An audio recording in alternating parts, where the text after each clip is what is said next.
मित्रांनो आता किती वाजले साडे 11:30 वाजलेले आहे.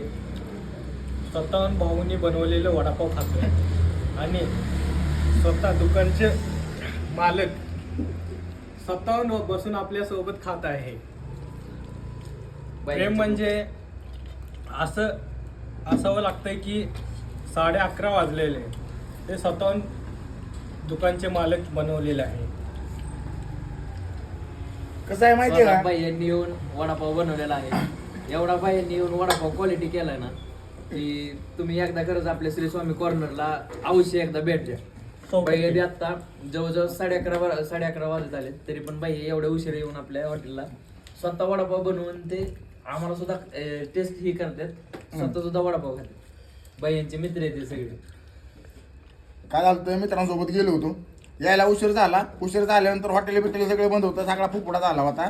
या म्हणला आता म्हणलं की आपल्याला काय उघडं गावल तर शेजारीच आपली सुकूनची शाखा आहे. म्हणलं तिथे येऊन मोबाईल चार्जिंग लावायचं पण सुकून झालं होतं बंद. शेजारीच ह्यांचं हॉटेल चालू होतं श्री स्वामी समर्थ. हां, श्री स्वामी कॉर्नर ना. दादाचं हॉटेल चालू होतं. म्हणलं चला म्हणलं आता लावू चार्जिंगला. मोबाईल चार्जिंगला लावायला आलो तेवढा जागा नाही. दादा म्हटलं की बाबा काहीतरी खायचं बिचं का. पूर्व आता हॉस्टेलला राहते ती. 11:30 वाजता काय पटाकणं झालं असेल तिकडे, फार दुर्वळ झाला असेल. त्यामुळे म्हणलं आता इथंच काहीतरी इथं खाऊ म्हणल्यानंतर म्हणलं आता काय खायला सगळं प्लेटा सगळ्या मोकळ्या उत्ताना पडल्या तिकडे. म्हणलं आता काहीतरी खायला तर पाहिजे. दादा म्हणलं वडापाव बनवून देऊ का. दादा जेव्हा बसलेला दादाला म्हणलं बसा तुम्ही जेव्हा म्हणलं टाकतो मी वडापाव विडापाव टाकले ना. आता 11:30 वाजले. बाईंनी जे असला वडापाव क्वालिटी केलाय ना तुम्ही खरंच एकदा स्वाद घ्या. देंगा नाही तर राडा पुपुडा शिमिट सगळा विषय गंभीर आहे. तिथं हे आपल्या सुकूनच्या शेजाऱ्यात आहे इथं श्री स्वामी कॉर्नर म्हणून. नुसतं देंगा नाही, फक्त यायचं खायचं निवांत राहायचं.